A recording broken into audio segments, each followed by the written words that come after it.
باپ دادا جو کہتے ہیں اس کو چھوڑ دو، نماز کا حکم دیتے، صدقہ کرنے کا حکم دیتے، سچائی کا حکم دیتے، معاف کرنے کا حکم دیتے، صلہ رحمی کا حکم دیتے ہیں۔ یہ 11 سوال کرنے کے بعد قیصر روم کہتا ہے سنو، میں نے یہ جو سوال کیا ہے ان تمام سوالوں کے جواب سے میں اس نتیجے پر پہنچا ہوں، جس زمین پر میری کرسی ابھی لگی ہے ان قریب اس زمین کے بھی مالک وہ ہو جائے، اور اگر میرے انڈر ٹیکنگ میں ہوتا تو میں ان تک پہنچتا اور ان کے قدم کو دھوتا، ان کے قدم کو دھوتا، میں ان کا غسالہ لیتا میں۔ کون بولا یہ؟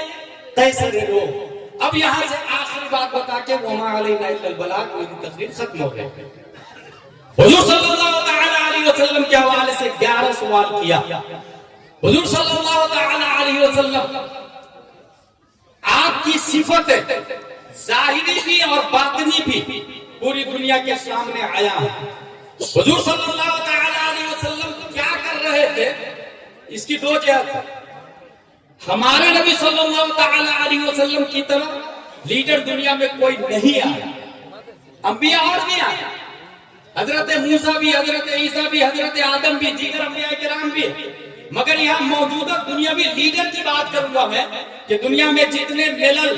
نحل، فرق، مذاہب، مشارق، مکاتب، تھاٹ آف اسکولز کے فالوورز، یجروید، رگوید، ساموید، 18 قرآن، مہابھارت کے ماننے والے جتنے لیڈر ہیں، ان کے لیڈر، یہ لیڈر دن میں کیا کرتے تھے ان کے دوست بتاتے تھے، ان کی کمپنی بتاتی تھی، ان کے صحابہ بتاتے تھے، مگر رات میں کون کتنا بڑا کمینہ ہے یا کتنا بڑا شریف ہے یہ کیسے پتا چلے گا؟ اگر بیوی ہو تو بتا سکتی ہے کہ نہیں یہ آدمی رات میں بھی پرفیکٹ ہے، اور اگر 1-2 بیوی ہو تو آپس میں سیٹنگ ہو جائے گی کہ تم میرے عیب کو چھپانا، میں تمہارے عیب کو چھپاؤں گا۔ اگر 3 سے زیادہ بیویاں ہو تو پھر جھوٹ پر اتفاق نہیں ہو پائے گا۔ یہ بات نقطے کی ہے۔ حضور صلی اللہ تعالی علیہ وسلم کو خلاق دو عالم نے کئی شادیاں کی اجازت دی، کئی شادیاں کی، اور اس میں ایک باریک حکمت غامضہ یہ تھی کہ ہمارے نبی دنیا کے لیڈروں سے ممتاز ہو جائے۔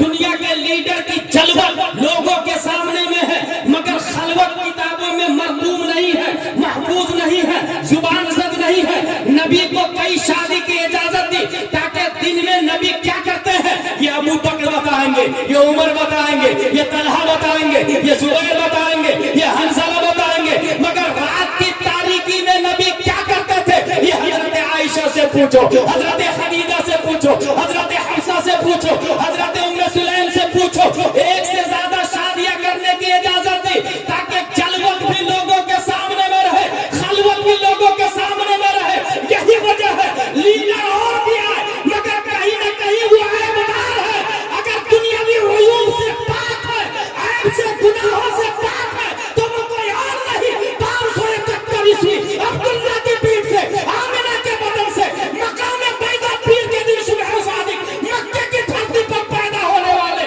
ہمارا نبی صلی اللہ علیہ وسلم، جن کے بارے میں قرآن نے کہا لقد کان لکم فی رسول اللہ اسوۃ حسنہ، قرآن نے کہا قل ان کنتم تحبون اللہ فاتبعونی یحببکم اللہ، قرآن نے کہا من یطع الرسول فقد اطاع اللہ، اور بریلی کے احمد رضا خان نے اسی مومن کی ترجمانی کی تو قلم سے کہا لکھ بخدا خدا کا یہی ہے گھر، نہیں اور کوئی مکر مکر، جو وہاں سے ہو یہی آتے ہو، جو جہاں نہیں وہ وہاں۔ تکبیر،